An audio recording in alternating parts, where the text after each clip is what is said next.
Since I can't talk outside because there's March winds at 30 mile an hour, my dad bought this combine probably, I don't know, 10 years ago.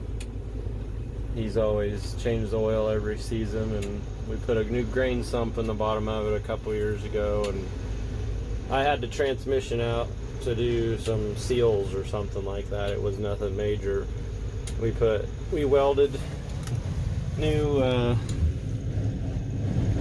underneath those augers in the belly of the combine. We welded new sheet metal in the bottom of that because they were getting a little thin. But combine runs really good. It's just a couple little things. That auger right there, the flighting's kind of wore on. The solenoid on the shutoff on the engine sometimes doesn't click, so when you crank it, it doesn't. You have to go back there and just tap on it just slightly, or even touch it, and it clicks, and then it'll start. And the oil pressure, I don't know. We have a 5088 that does the same thing. You rev it up just a little bit, and the sensor kicks in on the oil pressure, but it's idling. It's got oil pressure. It's not losing oil pressure. But I was gonna show the lights, but this one working, but that one isn't. It's a big floodlight. There's a wire that's unhooked from those two, but they do they have worked in the past. There's just a wire missing or unhooked, but the wobble box out there is just a little bit loose. But I was gonna do that this year, but I want to just see if I can get the old girl sold. It's not a bad combine. We cut wheat with it every year, so if anybody wants to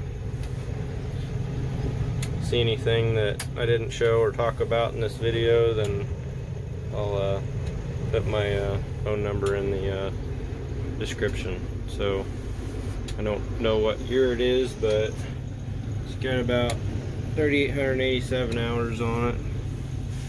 But we took care of it in the probably somewhere around 10 years that we had it. And cut probably, I don't know, probably 500-600 acres a year with another combine. So it didn't really get overworked in the last 2 years, but anyway, ask for more details if you need them. Thank you. Just wanted to show in the video where she sat with the other machine out of the weather. I forgot to mention in the video the probably other things too, but there's a couple of those fingers that in the auger that are missing because we didn't buy enough last year when we had one of them go crazy and bend a bunch of them because the U-bolt came loose. But I don't know, maybe 3 or 4 of them are missing, but it still feeds fine. It just needs, they're easy to pop in there and put a snap ring in, and maybe one of the guides is missing. And then the air conditioner will hold Freon all season, but it seems to leak out all winter when it sits all winter, but it'll freeze you out in the summertime, so a couple cans of Freon. But anyway, that's where she sits.